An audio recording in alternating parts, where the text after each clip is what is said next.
आपके साथ मैं हूं अंजना ओम कश्यप। वक्त स्पेशल रिपोर्ट का है। जी हां, कोरोना की तेज बढ़ती रफ्तार ने पूरे देश को झकझोर दिया है। एक तो वो रफ्तार बेकाबू हो रही है, दूसरी तरफ आज आप राजधानी के एक मार्केट से ये शो हमारा देख रहे हैं। देखिए, लोग अब कम जरूर पहुंच रहे हैं, लेकिन शुरू में हमने जिस तरह की भीड़ भाड़ पिछले दिनों देखी थी, जिसकी वजह से बेरफ्तार कोरोना के मामले बढ़ते चले गए। अब हालात ये है कि अस्पतालों में ऑक्सीजन की कमी है, बेड्स की कमी है, पूरा अस्पताल की व्यवस्था पूरी तरह से चरमराती हुई दिख रही है। शहर दर शहर तमाम जगहों पर अगर आप देखेंगे तो हालात बेकाबू हो रहे हैं। और इन्हीं सब के बीच ये सवाल उठता है कि कुछ राज्य सरकारों ने अब जाकर फैसला जरूर लिया है, देर से ही सही, मिनी लॉकडाउन, नाइट कर्फ्यू का, लेकिन क्या इन फैसलों से कोरोना के मामले नियंत्रित होंगे?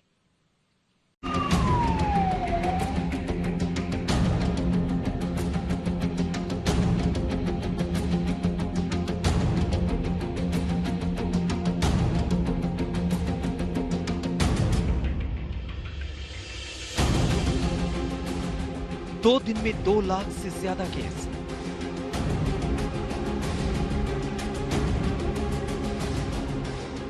लगातार दूसरे दिन 1000 से ज्यादा मौत।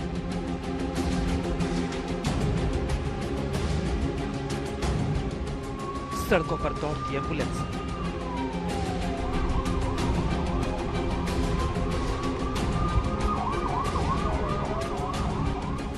शमशानों में जलती चिताएं।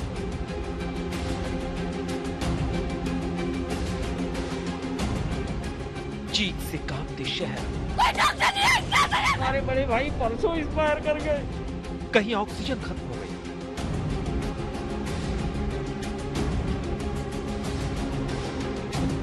कहीं अस्पताल में बेड खत्म हो गए।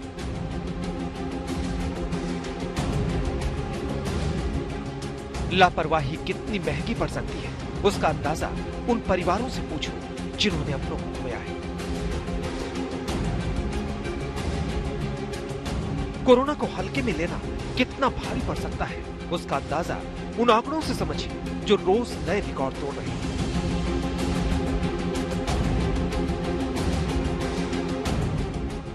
देश का कोई भी राज्य हो, कोई भी शहर, तस्वीरें ज्यादा जुदा नहीं है।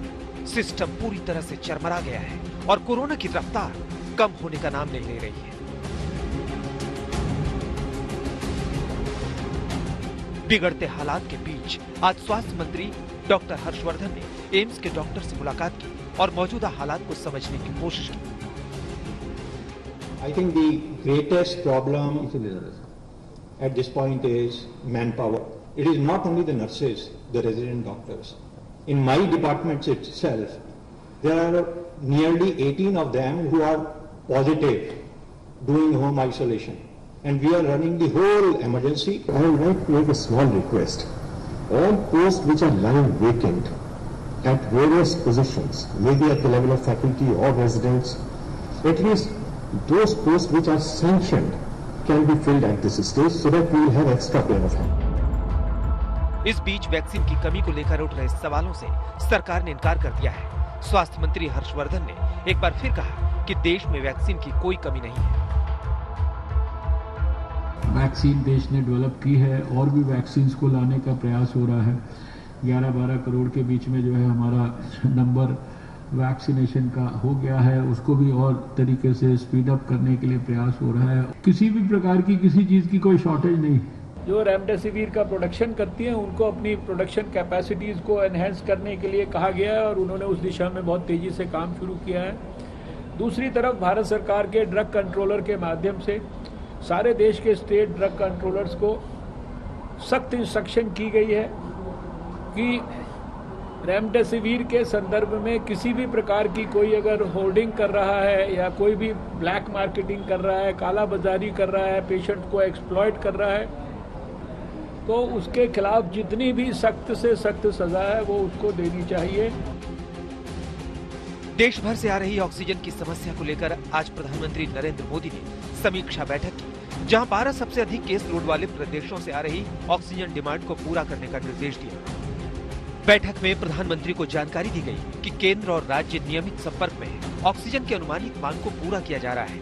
20 अप्रैल, 25 अप्रैल और 30 अप्रैल को आई अनुमानित मांग को पूरा करने के लिए 12 राज्यों को 4880 मीट्रिक टन 5,619 मीट्रिक टन और 6,593 मीट्रिक टन ऑक्सीजन आवंटित किया गया।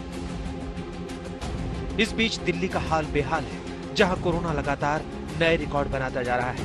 कोरोना के हालात को देखते हुए एलजी और केजरीवाल ने आज बैठक बुलाई। वहीं आज रात 10 बजे से दिल्ली में वीकेंड का कर्फ्यू लगने वाला है। दिल्ली में आज रात 10 बजे से सोमवार सुबह 6 बजे तक सख्त पाबंदी जारी रहेगी। जरूरी सेवाएं छोड़कर बाकी आवाजाही पर रोक रहेगी। वीकेंड कर्फ्यू के दौरान दिल्ली के सिनेमा हॉल में 30% दर्शकों की इजाजत दी गई है। एक जोन में सिर्फ एक साप्ताहिक बाजार लगेगा। रेस्तरां में बैठकर खाना बैन है, सिर्फ होम डिलीवरी की सुविधा होगी। दिल्ली में कोरोना के बढ़ते केस को देखते हुए केंद्रीय गृह मंत्रालय ने दफ्तर में कर्मचारियों की संख्या आधी कर दी है। दिल्ली में 16,000 से ज्यादा केस रोजाना आ रहे हैं।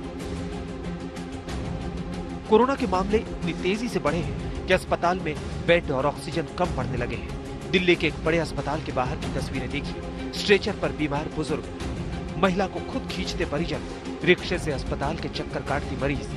सरकारें दावा करने में लगी है ऐसी कोई किल्लत नहीं, लेकिन साफ दिख रहा है असली तस्वीर वैसी नहीं है। सरकार कह रही है दिल्ली में बिस्तर की कमी नहीं है, फिर लोग भटक क्यों रहे हैं? उसकी वजह बताता है दिल्ली सरकार का ये ऐप, जिसमें यह साफ तौर पर बताया गया है कि 15,700 कुल बेड हैं, जिसमें 4,429 बेड अभी खाली हैं। लेकिन जैसे ही आप नीचे वाले कॉलम पर जाएंगे, वहां पर दिखाएगा 3,884 बेड है, जबकि 485 बेड ही खाली हैं। यानी जिन लोगों को जरूरत है वो ज्यादातर ऐसे बेड हैं जो आईसीयू बेड होते हैं, और वो 500 से भी कम पूरी दिल्ली में इस समय मौजूद हैं। और यही वजह है कि लोगों को दर दर भटकना पड़ता है। जो ज्यादा सीरियस है उन्हें वेंटिलेटर चाहिए, आईसीयू बेड चाहिए, लेकिन उसकी जो उपलब्धता है वो कम दिखाई पड़ती है। और यही वजह है कि लोग भटक रहे हैं, सहारा ढूंढ रहे हैं, ऐसा कोई ढूंढ रहे हैं जो उन्हें बिस्तर दिलवा सके। अब केजरीवाल सरकार के दावों पर सियासत तेज हो गई है। कोरोना के दूसरे कहर में दिल्ली की हालत बहुत खराब है दोस्तों। उसकी कल्पना हम आप इस समय नहीं कर सकते हैं, लेकिन अभी भी दिल्ली सरकार, आम आदमी पार्टी की सरकार, इस पर गंभीर होने की बजाय अभी भी एडवर्टीजमेंट के थ्रू अपनी अच्छाई बताने में या अपना चेहरा चमकाने में लगी हुई है। कोरोना के कहर को देखते हुए दिल्ली सरकार ने पाबंदियां लागू की है, लेकिन कोरोना की रफ्तार पर कब ब्रेक लगेगा ये कहना मुश्किल है। राजधानी के अस्पतालों का हाल बेहाल है। ऐसे में सावधानी सबसे बड़ा इलाज है। आज तक ब्यूरो। कोरोना के बेतहाशा बढ़ते मामलों के बीच सबसे ज्यादा अगर किसी राज्य की चर्चा हो रही है तो वो है महाराष्ट्र। जी हां, वहां पर मिनी लॉकडाउन लगभग उसका ऐलान कर दिया गया है, लेकिन बावजूद इसके परिस्थितियां पिछले 2 दिनों में सुधरती हुई नजर नहीं आ रही है। वहीं गुजरात देखिए, वो जैसे कोरोना का नया ठिकाना बन गया है। पहली लहर हो या फिर दूसरी लहर, महाराष्ट्र में कोरोना ने सबसे ज्यादा कहर बरपाया। पिछले साल के जख्म अभी भरे नहीं थे कि इस बार कोरोना का हमला और तेज हो गया। राज्य में पाबंदियों का आज दूसरा दिन है, लेकिन हालात अभी काबू में नजर नहीं आ रहे। मरीजों के बढ़ते आंकड़ों के बीच ऑक्सीजन सिलेंडर से लेकर दवाइयों तक की समस्या में महाराष्ट्र की हालत बिगड़ गई। अभी ऑक्सीजन महाराष्ट्र में जितना उत्पादन होता है वह हम पूरा 1500 टन मेट्रिक टन हम 100% is used for medical purpose. वो हमारे को कम पड़ रहा है और इसलिए हमने कल मीटिंग लेके ऐसा भी कहा है कि लिक्विड ऑक्सीजन पे सिर्फ निर्भर न रहते हुए 2 अलग अलग तरीके से हम काम कर रहे हैं। महाराष्ट्र में हर रोज 60,000 के करीब कोरोना केस आ रहे हैं, जबकि मुंबई में यह आंकड़ा 8,000 से ज्यादा है। वहीं नागपुर में 6,000 के करीब नए मरीज मिल रहे हैं। मुंबई की सड़कों पर सन्नाटा है तो अस्पतालों में मरीजों की तादाद कम होने का नाम नहीं ले रही। अस्पताल के हालातों का जायजा लेने पहुंची आज तक की team. Brihan Mumbai municipal corporation, राज्य सरकार युद्ध स्तर पर काम कर रहे हैं। मुंबई में करीब 150 कोविड अस्पताल हैं, जिसमें से कई जंबो फैसिलिटीज भी हैं जहां पर कोविड मरीजों का इलाज चल रहा है। हम ऐसी ही एक फैसिलिटी में मौजूद हैं मुंबई के सबर्बन इलाके गोरेगांव में नेस्को जंबो कोविड सेंटर बनाया गया है। बहुत अच्छी सुविधाएं हैं, 5 स्टार होटल जैसी सुविधा यहाँ पर आपको मिल रही है। क्या आपने सोचा था प्राइवेट हॉस्पिटल में जाने के डायरेक्टली आप नहीं आए? नहीं, यही आने के लिए सोचा था क्योंकि मुझे ट्रस्ट है बीएमसी के ऊपर, और जो सुविधाएं वो लोग दे रहे हैं पब्लिक के लिए कर रहे हैं, बहुत अच्छा कर रहे हैं। तो अभी भी एक पेशेंट है जो 6 लीटर्स पर मिनट के ऊपर ऑक्सीजन का लेवल उनका चालू है, और ऐसे बोला गया है कि अभी वो लास्ट सिलेंडर है, अगर उनको नहीं मिला तो बोल नहीं सकते कि उनका क्या होगा इधर ऐसे। और इवन आईसीयू में भी पूरा हमारा सब बेड्स फुल है। एक और कोरोना का कहर जारी है तो दूसरी ओर पाबंदियों ने दुकानदारों की हालत बेहाल कर रखी है। एक बार फिर मजदूरों के पलायन का सिलसिला शुरू हो गया है। रेलवे स्टेशनों में लंबी कतारें लगी हुई हैं। गुजरात के हालात भी कुछ जुदा नहीं है। राज्य का हाल अपनों को खो देने वाले लोगों के दर्द से समझा जा सकता है। फोन आता है बराबर, मैं एक्चुअल सही हूँ, और सुबह में रजा देने वाले, और सुबह में 5 बजे फोन आता है एक्सपायर हो गया। वो उसको क्या करने का, ये कैसे हो सकता है?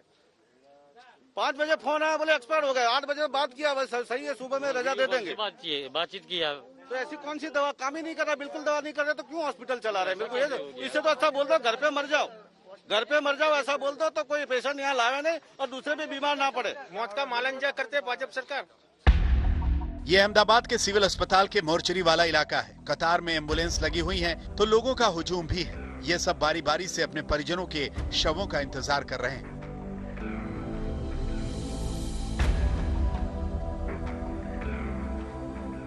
ये जो तमाम सारे लोग हैं, ये वो लोग हैं जो अपनों को खो चुके हैं।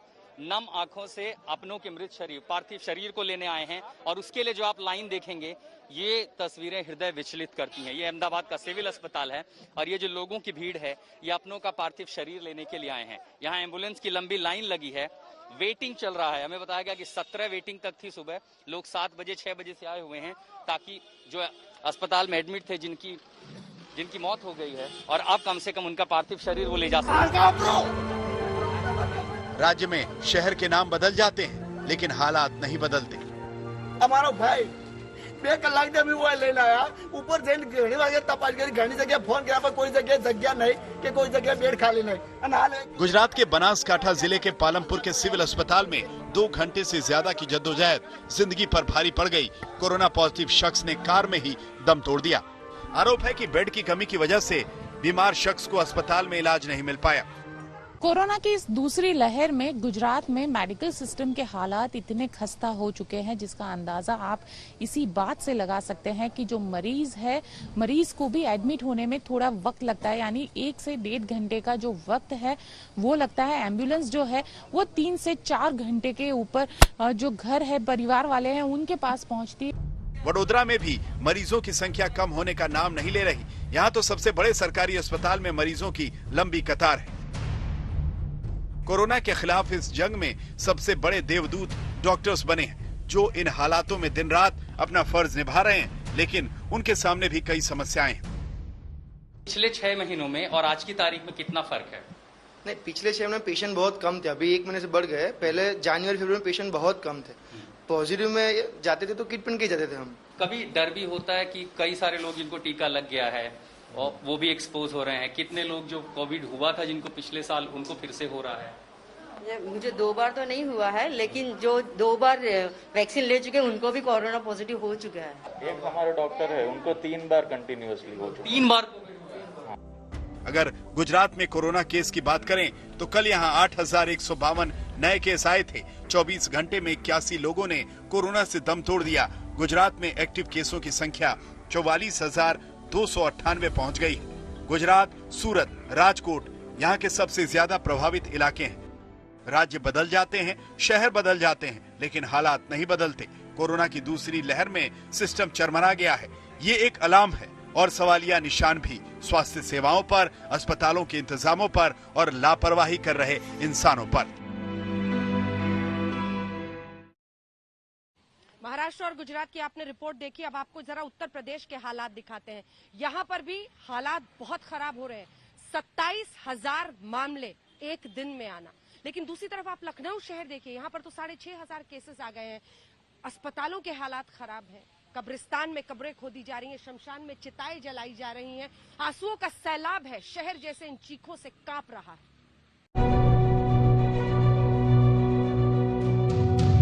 हमारे बड़े भाई परसों एक्सपायर कर गए। बेड नहीं है, एक ही बहाना, बस बेड नहीं है हमारे पास, खाली नहीं है बेड। दर्द, बेबसी, लाचारी, गुहार। हमारे बड़े भाई परसों एक्सपायर कर गए। आंखों में आंसू और रुंधे गले से आ रही इस आवाज में वो सब कुछ है जिसे सुनकर किसी का भी दिल बैठ जाएगा। इस आवाज में अपनों को खोने का दर्द है, भाई को ना बचा पाने की लाचारी है और सबसे ज्यादा गुस्सा है उस सिस्टम को लेकर जिसकी असलियत कोरोना काल में सामने आ गई। कोई इलाज नहीं हो रहा है, कोई इलाज नहीं हो रहा, कोई सुनने वाला नहीं है यहाँ। देश पर कोरोना वायरस का दूसरा हमला इतना तेज और घातक है कि मरीजों की संख्या दिनों दिन बढ़ती जा रही है और उनका इलाज मुश्किल है। सबसे ज्यादा मुसीबत यूपी जैसे राज्यों में हो रही है, जहां कोरोना बेहद तेज रफ्तार से अपने पैर पसारता जा रहा है। आलम यह है कि दिन दिनों यूपी में कोरोना की चपेट में आने वालों का आंकड़ा बढ़ रहा है और अस्पतालों में इलाज के लिए आपाधापी शुरू हो गई है। यूपी में बीते 24 घंटे में कोरोना के 27,426 केस आए हैं। राजधानी लखनऊ में 6,598 नए केस, वहीं प्रयागराज में 1,758, वाराणसी में 2,344 और कानपुर में 1,403 मरीजों का पता चला है। ये हाल तब है जब कई लोग ऐसा दावा कर रहे हैं कि यूपी में कोरोना की टेस्ट रिपोर्ट आने में ही कई दिन लग रहे हैं। बोले कोविड जांच कराइए, उसके बाद आ करके आपको मरीज को एडमिट करेंगे। कोविड जांच कराने में मेरे को 2-3 दिन लग गए। उसके बाद नंबर आया, जांच आया, नेगेटिव आई, फिर लेके गया मैं आज, तो वहाँ से इन्होंने सिविल में पहले भेजा, सिविल से अब यहाँ भेजा। कौन सा हॉस्पिटल है ये? Medical college. ये मेडिकल कॉलेज भेजा, अब यहाँ से ये लोग कहाँ भेज रहे हैं पता ही नहीं है। कई दिनों में कोरोना की टेस्ट रिपोर्ट आना बेहद चिंताजनक है, क्योंकि इससे आने वाले दिनों में हालात और ज्यादा खराब हो सकते हैं। हालांकि टेस्टिंग में जिस तरीके से सरकार दावा कर रही है कि ज्यादा से ज्यादा हो, वहीं जमीन पर टेस्टिंग को लेकर के भी अब मरीज भटकते नजर आ रहे हैं। साफ है कि आने वाले दिनों में भी जिस तरीके से ये आंकड़ा बढ़ रहा है, यूपी में हालात और खराब हो सकते हैं। यही कारण है कि मुख्य जिलों पर पूरी तरीके से ध्यान रखते हुए अब सरकार की कोशिश है कि ज्यादा से ज्यादा संक्रमण को रोकने के लिए सख्ती और बढ़ाई जाए। लेकिन आंकड़े बताते हैं कि हालात काबू से बाहर होते जा रहे हैं। मुसीबत महज टेस्टिंग तक सीमित नहीं है। रिपोर्ट पॉजिटिव आने पर जब मरीजों को अस्पताल लाया जा रहा है तो वहां इलाज नहीं मिल पा रहा और गंभीर रूप से बीमार लोगों के सामने ऑक्सीजन का भी संकट है। तमाम एहतियाती कदम उठाए जा रहे हैं। ऑक्सीजन की कमी की बात को लेकर के कहा जा रहा है कि ऑक्सीजन के इंतजाम पूरे हैं। तमाम जो दूसरे और मेडिकल सुविधाओं की बात हो, चाहे शमशान घाट की बात हो, अस्पतालों की बात हो, हर जगह सख्ती की जा रही है। कोशिश की जा रही है कि आंकड़े कम हो और कोशिश की जा रही है कि इस पर कंट्रोल हो। लेकिन अभी जमीनी हकीकत कुछ और है।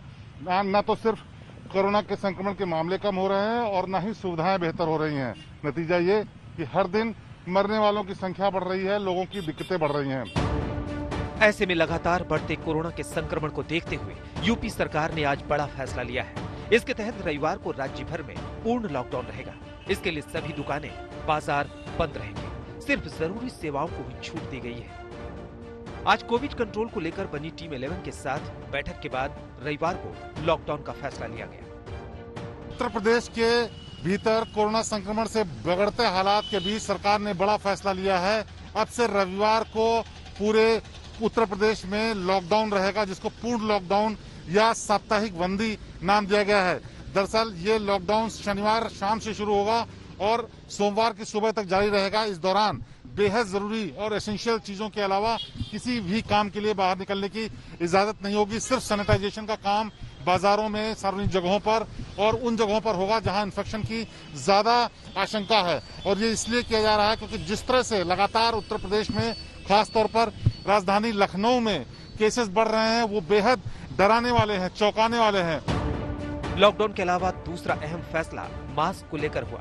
सरकार ने सख्ती बरतते हुए तय किया है कि पहली बार बिना मास्क पकड़े जाने पर 1,000 का जुर्माना लगेगा, लेकिन दूसरी बार भी पकड़े गए तो जुर्माने की रकम 10 गुनी यानी 10,000 का भारी जुर्माना लगेगा। माननीय मुख्यमंत्री ने ये भी निर्देश दिया है कि मास्क लगाने के लिए सबको जरूरी किया जाए, और यदि पब्लिक प्लेसेस में, यदि सार्वजनिक स्थानों पर कोई बिना मास्क के पाया जाता है तो उसके ऊपर पहली बार 1000 रुपए तथा दूसरी बार 10 गुना ज्यादा उस पर जुर्माना किया जाए।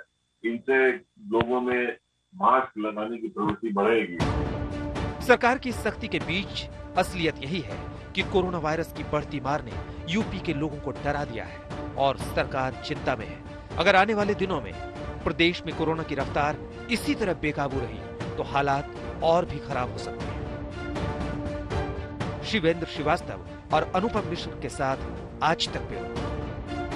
स्पेशल रिपोर्ट में आज कोरोना के मामलों पर आप राजधानी दिल्ली के एक ऐसे ही बाजार से ये पूरा स्पेशल शो देख रहे हैं। हमने आपको राज्य दर राज्य क्या परिस्थितियां हैं वो सब बता दी हैं, लेकिन अब बात करते हैं कुंभ के घमासान की, जहां 14 अप्रैल को कुंभ के शाही स्नान के बाद हरिद्वार में कोरोना ने अपना पैर ऐसे पसारा कि 17 अप्रैल होते होते 2 अखाड़ों ने ऐलान कर दिया कुंभ के समापन का। लेकिन वहीं ऐसे भी अखाड़े हैं जो इस फैसले को चुनौती दे रहे हैं, जो इसके खिलाफ है। उनका कहना है कि ऐसा फैसला सिर्फ अखाड़ा परिषद ले सकता है, 2 अखाड़े एक साथ नहीं ले सकते।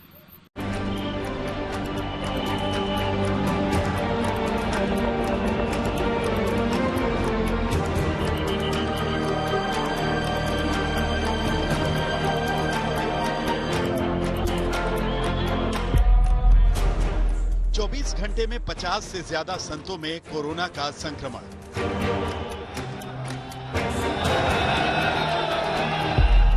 चौबीस घंटे में 153 श्रद्धालुओं में कोरोना का संक्रमण।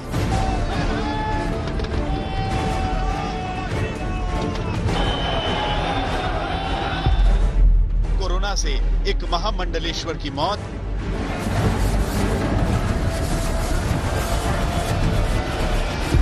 कुंभ में तैनात पुलिस वालों को भी कोरोना ने बनाया शिकार।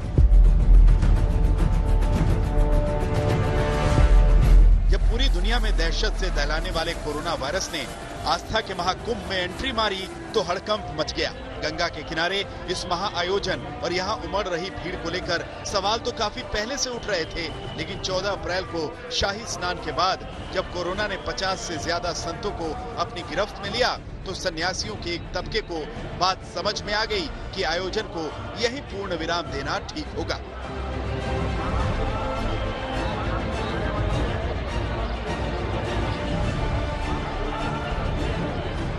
पंचायती श्री निरंजनी अखाड़ा और तपोनिधि श्री आनंद अखाड़े ने संयुक्त रूप से फैसला कर लिया कि 17 अप्रैल को उनकी छावनियां कुंभ से उठ जाएंगी।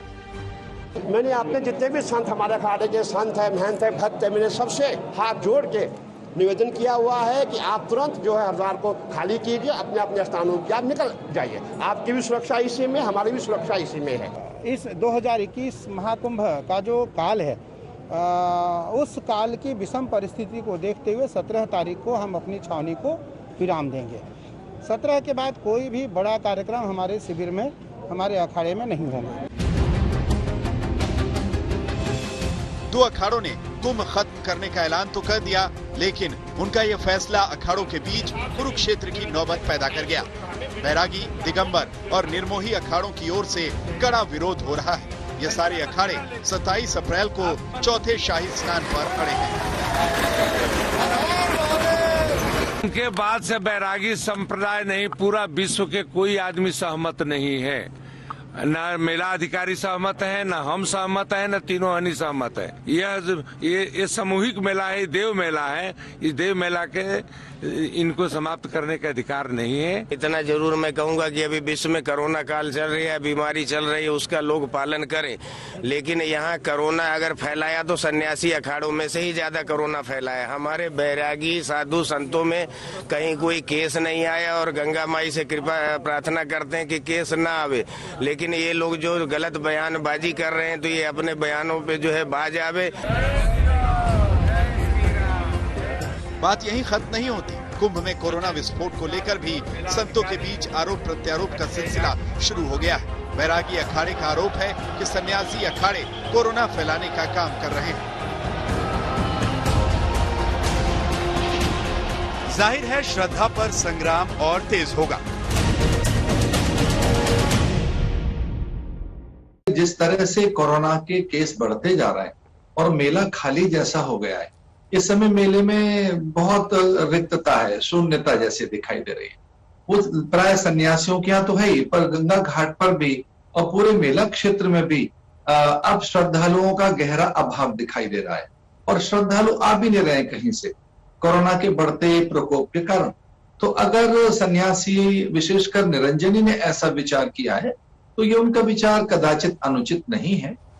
ऐसा है कि कुंभ तो ज्योतिष का एक योग है, इसको समेटने की शक्ति किसी व्यक्ति या संस्था में नहीं है। कुंभ का पर्व ज्योतिषीय गणना से आता है। जब मेष राशि में सूर्य होते हैं, कुंभ राशि में बृहस्पति होते हैं, तब हरिद्वार में कुंभ होता है। तो कुंभ तो अपने समय से आया है और अपने समय से ही जाएगा। समेटना ना समेटना ये हमारे वश में है नहीं। हम तो पुण्यकाल का लाभ ले सकते हैं, तो वो हम ले रहे हैं और हम किसी को वंचित करने के पक्ष में नहीं है।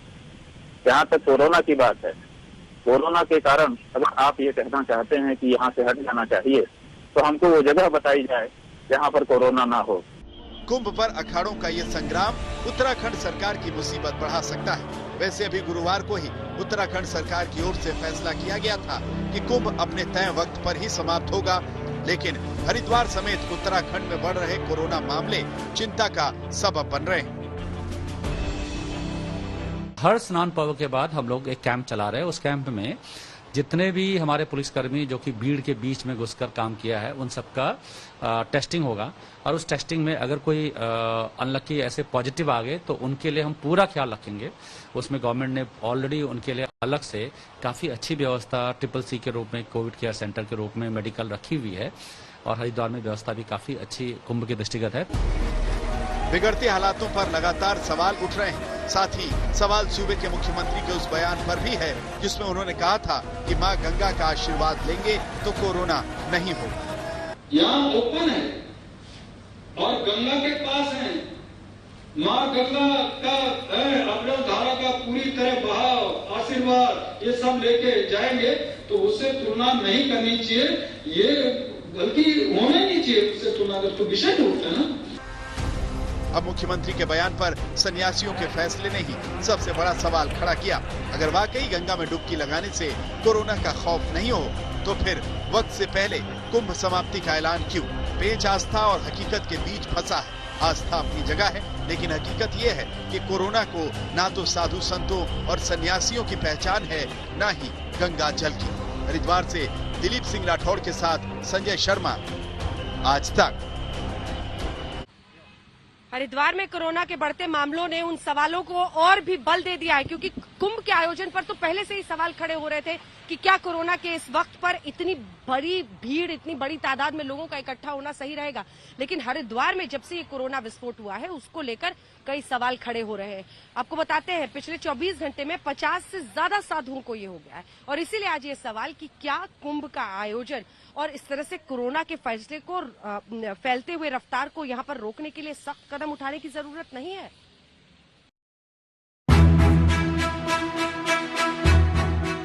कुंभ की नगरी में कोरोना के कोहराम को समझने के लिए सबसे पहले इसे देखिए।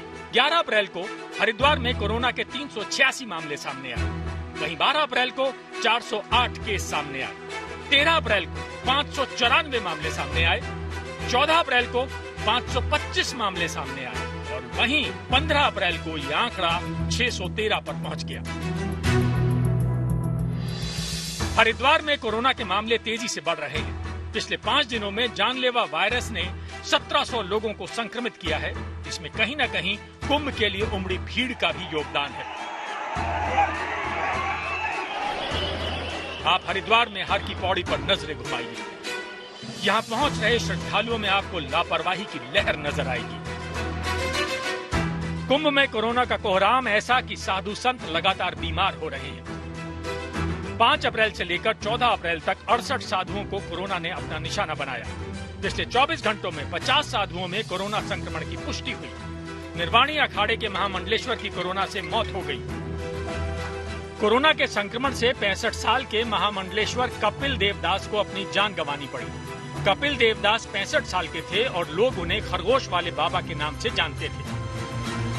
पूरे देश में पिछले 24 घंटों में कोरोना का दानव 2.25 लाख के आंकड़े की ओर तेजी से बढ़ रहा है। और इधर हर की पैड़ी पर लोगों की भीड़ तो कम है, लेकिन लोगों के बीच लापरवाही ज्यादा बढ़ती हुई दिखाई पड़ रही है, क्योंकि जिन लोगों ने स्नान कर भी लिया है या स्नान कर रहे हैं, किसी के चेहरे पर मास्क नहीं है।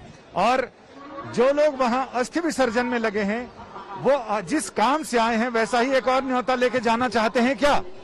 उन लोगों ने भी मास्क नहीं लगा रखे हैं। स्नान तक तो ठीक है कि मास्क नहीं लगाया, लेकिन स्नान के बाद भी लोग मास्क लगाने को लेकर जागरूक नहीं है। सामाजिक दूरी को लेकर भी लोगों में उतना जागरूकता उतनी नहीं है। हरिद्वार में कोरोना के बढ़ते मामलों ने सरकार और प्रशासन की नींद उड़ा दी है। मेला इलाके में रैंडम टेस्टिंग बढ़ा दी गई है और श्रद्धालुओं से एहतियात बरतने की अपील की जा रही है। पुलिस प्रशासन की तमाम अपीलों के बावजूद तमाम एहतियातों और सावधानियों को लोगों ने आस्था के समंदर में डुबो दिया है। अब मेला प्रशासन करे भी तो क्या करे। कि जो बहुत अच्छी इलैबोरेट एसओपी बनी है उसको स्वयं से लोग पालन करें, कोविड अनुरूप जो आचरण है वो देखने को मिले तो अच्छा रहेगा। सेकेंडली, आप ये भी जानते हैं कि अल्टीमेटली जो मेन आयोजन है वो ओपन एयर है, खुले में हो रहा है। हमारे जो घाट हैं, यद्यपि आप लोग केवल की पैड़ी दिखाते हैं या एक ही जगह पे फोकस करते हैं, लेकिन ऐसा नहीं कि स्नान केवल वहीं हो रहा है। लगभग 18-20 किलोमीटर के घाट है, वहां पर भी स्नान हो रहा है जहां पे पर्याप्त स्पेस अवेलेबल है। तो इस बात का भी मुझे लगता है ध्यान रखना चाहिए। हालात लगातार बिगड़ रहे हैं। कुंभ में ड्यूटी पर तैनात पुलिस वालों को भी कोरोना अपना निशाना बनाने लगा है। यही वजह है कि महकमे ने आधे पुलिस कर्मियों को वापस बुला लिया है। जो कुंभ है उसका प्रमुख अंश खत्म हो चुका है। अभी एक शाही स्नान इन्होंने डिक्लेयर जरूर किया हुआ है 27 अप्रैल को, किंतु उसमें सभी अखाड़े नहीं नहाते हैं। तो और वैसे भी हरिद्वार की जो इतिहास है हरिद्वार का, उसके अनुसार भी वो बड़ा दिन नहीं है चैत्र पूर्णिमा। तो सबसे बड़े दिन यही थे, महाशिवरात्रि, सोमवती अमावस्या और मेष संक्रांति, बैसाखी ओब्लिक मेष संक्रांति। तो ये हमारे सब संपन्न हो गए। इसलिए हमने पहले से ही जो आदेश किए हुए थे पूर्व योजना के अनुरूप ही लगभग आधा फोर्स जो हमने वापस कर लिया है।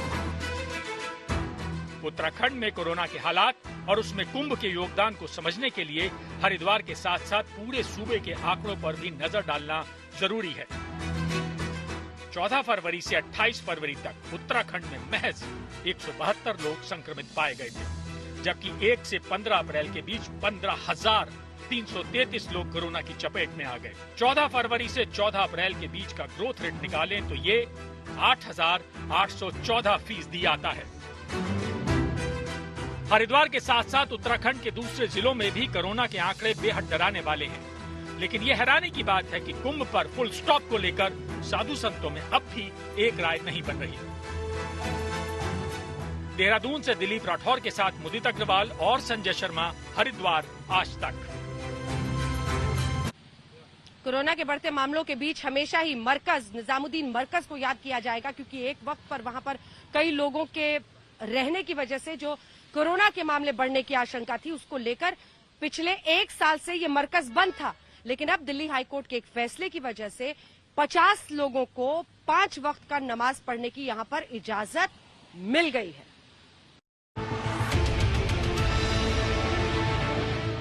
ये तस्वीरें आपको याद होंगी। पिछले साल निजामुद्दीन के मरकज में कोरोना बम फूटा था। सैकड़ों जमाती कोरोना पॉजिटिव पाए गए थे, जिसके बाद पुलिस प्रशासन ने मरकज को बंद कर दिया गया था। लेकिन अब एक बार फिर यह नमाज अदा की जा सकेगी। हाँ, शर्तों का ख्याल रखना होगा। दिल्ली हाईकोर्ट ने रमजान के दौरान 50 लोगों को निजामुद्दीन मरकज में नमाज की इजाजत दी है। नमाज निजामुद्दीन मरकज मस्जिद की सिर्फ पहली मंजिल पर अदा की जा सकेगी। नमाज के लिए आने वाले लोगों को कोविड प्रोटोकॉल का पालन करना होगा। दिल्ली वक्फ बोर्ड ने निजामुद्दीन मरकज को फिर से खोलने की अपील करते हुए दिल्ली हाईकोर्ट में याचिका दायर की थी, जिसके बाद केंद्र सरकार ने अदालत में हलफनामा दाखिल किया और कहा कि अगर नमाज की इजाजत दी जाती है तो उसकी वीडियो रिकॉर्डिंग कराई जाए। बहरहाल मरकज वाले मामले को लेकर तब भी खूब सियासत हुई थी और अब भी खूब हो रही है। सीमित संख्या में देना ही पड़ेगा, दूसरा कोई रास्ता नहीं है और सब लोगों को इस बात का ध्यान रखना पड़ेगा। और ये जो हाई कोर्ट ने जो गाइडलाइन दिया है इसको पूरे देश में फॉलो करना चाहिए। लेकिन कोई इंसिस्ट करेगा कि नहीं साहब आप मैंने मस्जिद में आप नहीं रोक सकते हैं, उस तरह की जिद भी वो सही नहीं कही जाएगी। दिल्ली हाईकोर्ट के निर्णय का स्वागत होना चाहिए, लेकिन देखना चाहिए कि 50 से ज्यादा लोग ना हों। लोग मरकज का हवाला देकर कुंभ पर भी सवाल उठाते हैं, लेकिन बीजेपी कहती है कि मरकज की कुंभ से तुलना ठीक नहीं। मरकज एक केवल हॉल के अंदर था। वो हॉल कितना बड़ा मैं दिल्ली में मैं जानता हूँ, और वो एरिया बिल्कुल फिक्स था, न उधर घूमने की जगह न इधर पलटने की जगह। वहाँ पूरी तरह सोने के लिए भी एक ही हॉल में वो सब सोए पड़े हुए थे, और एक से एक चिपका हुआ था। रजाई भी न जाने कितनों ने रजाई के अंदर घुसे पड़े थे। हमारे यहाँ एक कुंभ है, यहाँ लगभग 16 घाट हैं, और कुंभ केवल हरिद्वार शहर में नहीं, तो आपका कुंभ ऋषिकेश से लेकर नीलकंठ तक भी कुंभ क्षेत्र घोषित है। एक साल पहले कोरोना की वजह से मरकज सुर्खियों में था और आज कुंभ सुर्खियों में है, लेकिन बात वही आस्था की है। बहरहाल करीब एक साल बाद अब एक बार फिर निजामुद्दीन मरकज में नमाज अदा की जाएगी। हाईकोर्ट के फैसले का तबलीगी जमात ने स्वागत किया है। दिल्ली से पूनम शर्मा के साथ आज तक ब्यूरो। कोरोना के बढ़ते मामले और उस तेज रफ्तार व्यवस्था जो लाचार होती हुई दिख रही है, अस्पतालों का सिस्टम चरमराता हुआ दिख रहा है, उसी पर आप राजधानी दिल्ली से स्पेशल रिपोर्ट में देख रहे थे। ये स्पेशल एपिसोड, मास्क पहनिए और फिजिकल डिस्टेंसिंग, दूरी बनाकर रखिए, यही सबसे बड़ा इलाज है। एक ब्रेक के लिए हम रुक रहे हैं, लेकिन देश दुनिया की बाकी खबरें आप देखते रहिए आज तक।